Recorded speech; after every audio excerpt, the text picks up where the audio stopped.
God of War can be a confusing story to follow sometimes due to its sheer length and vast amounts of different characters throughout.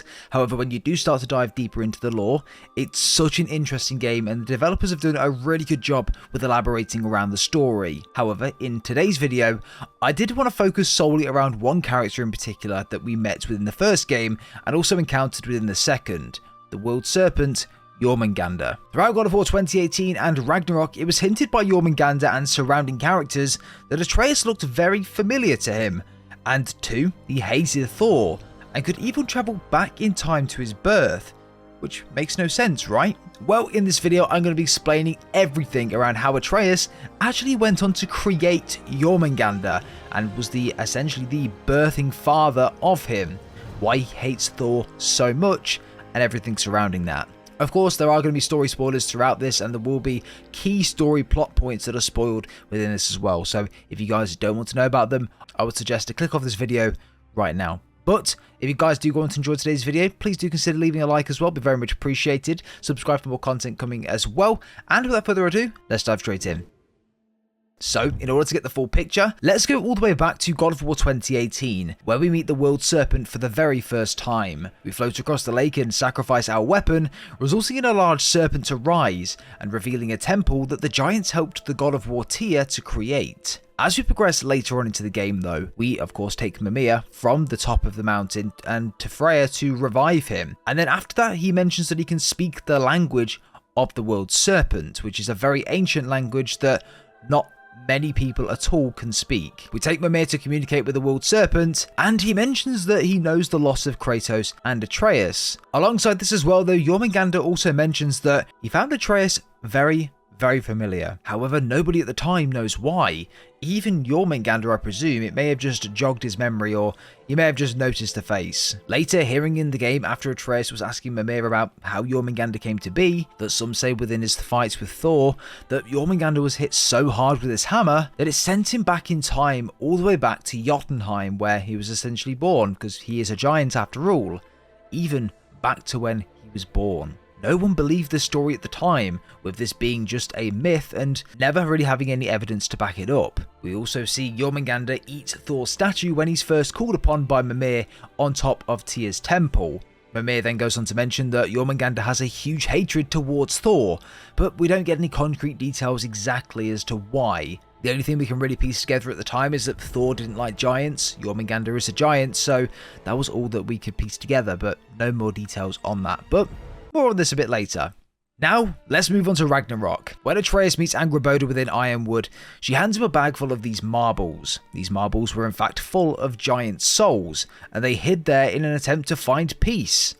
Odin had essentially been hunting the giants all the way back when Thor killed Thamor back in Midgard, who was one of the best stonemasons that ever walked the earth. Odin had been searching for Jotunheim ever since, along with Thor, which is why Tyr helped the giants hide the Jotunheim Tower to prevent Odin from ever finding it and entering Jotunheim, which is why the realm itself is so sacred and secretive. Anyway, moving forward slightly, Angrboda was passed down these marbles by her parents in order to pass to Loki when she finds him and when he eventually reaches Ironwood, as the prophecy states that Loki will know what to do with them when the time is right. Fast forwarding slightly, where we visit Angrboda's grandmother's house.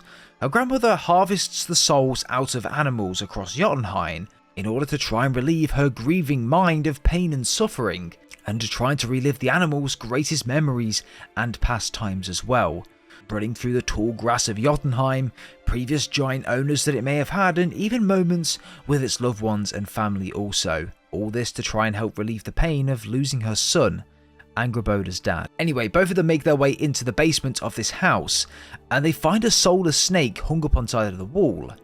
Atreus decides that he would try and transfer one of the giant spirits into this snake, in which Angrboda questioned his actions immediately.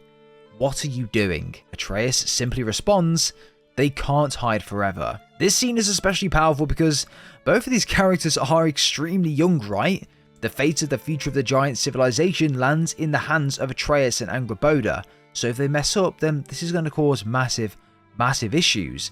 And imagine being that young and having to decide whether to transfer a soul into another being's body, and if that's the right thing to do at the right time. So yeah, there's a lot of responsibility there. Atreus thinks that this is the right time, and Atreus pulls out one of the marbles, and they both place their hands on the snake's head, and the soul moves into the snake. The giant that previously transferred their soul into this marble was in a human body prior to this, of course, but just like Atreus did with Odin at the end of the game, they removed the soul and placed it into these marbles in order to find that peace and prevent being hunted by Odin.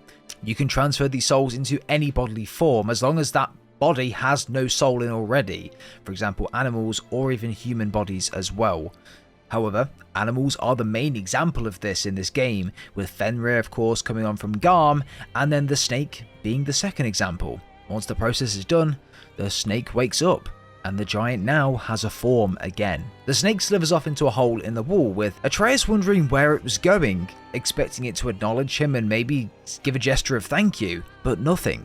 We later meet Angrboda again in the campaign, and she mentions to us that the snake that we saved earlier on in the campaign is now getting bigger, like way bigger. Atreus responds with, "I thought it might," and then left it at that. Very subtle hints as to what's coming, but the developers do a very good job of hinting that. Then, at the end of the game, we see Jormungandr fighting with the Aesir in Asgard during Ragnarok. You can even see Thor and Jormungandr fighting in the distance, so the fight that we were all told about in the myth and the legends, it was actually the fight within Ragnarok which sent Jormungandr back to his birth.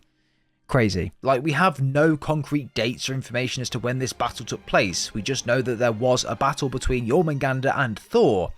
I think this is a pretty solid theory, but of course let me know your thoughts and opinions down below in the comments. I'd be very interested to know. The game finishes and we start to do some more of the epilogue missions at the end, where we just sort of clear up Midgard and the other realms as well. There's still signs of the World Serpent all around Midgard, almost like he was never in Asgard fighting at all. How did he escape? How was the World Serpent perfectly placed back under the ice, almost like he's never moved? So, you know that legend from the first game stating that Thor hit him so hard that it sent him back to his birth in time? Well, that's exactly what happened. It's completely true. During their fight, and once he was hit, he was sent back in time to a place that he was born. That place was where Atreus and Angrboda revived him in Jotunheim. This explains the giant's puzzled look and lack of empathy when coming back to life. He's probably wondering, how the hell did I get here? So this would make sense as to how it happened. Jormungandr's fight with Thor sent him back in time to his birth in Jotunheim. From then on, he was able to reappear, grow, and be reborn straight from Jotunheim as a giant, and end back up in Midgard. However, now Thor is dead. Has the cycle been broken? So the World Serpent can live on in Midgard until the end of time now, without having to be worried about getting hit so hard he's sent back to his birth again. This is why he destroyed Thor's statue at the beginning of the game as well, with of course Thor and Odin going on a killing spree of all of those giants, and he was one of the reasons why he hid originally in that marble. He was scared of them maybe finding Jotunheim, hunting them and killing them as well. So that's why Jormungandr hates Thor, and now he's of course in a form where he can fight against him. He's trying to get his own back, trying to get revenge and vengeance for his friends and lost family and whatever it might be, and all the giants that Thor did go on and kill. It's a really cool and deep story, and I love how the developers have done here. It's strange. There are still signs of the World Serpent all over the lake, but we saw him disappear at Ragnarok. That can only mean the legend was true all along. That blow from Thor sent Jormungandr straight back in time. A younger Jormi, fresh from Jotunheim, would grow into the serpent we know. When we first met the snake, you said that he found Atreus familiar.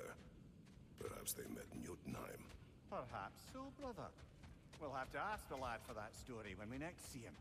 However, just before we do end this video, I do want to read out some actual mythology around Jormungandr. He's a real, story based on Jormungandr, and it's so interesting and it makes so much sense. Way more sense than what you would think. Take a listen to this quickly.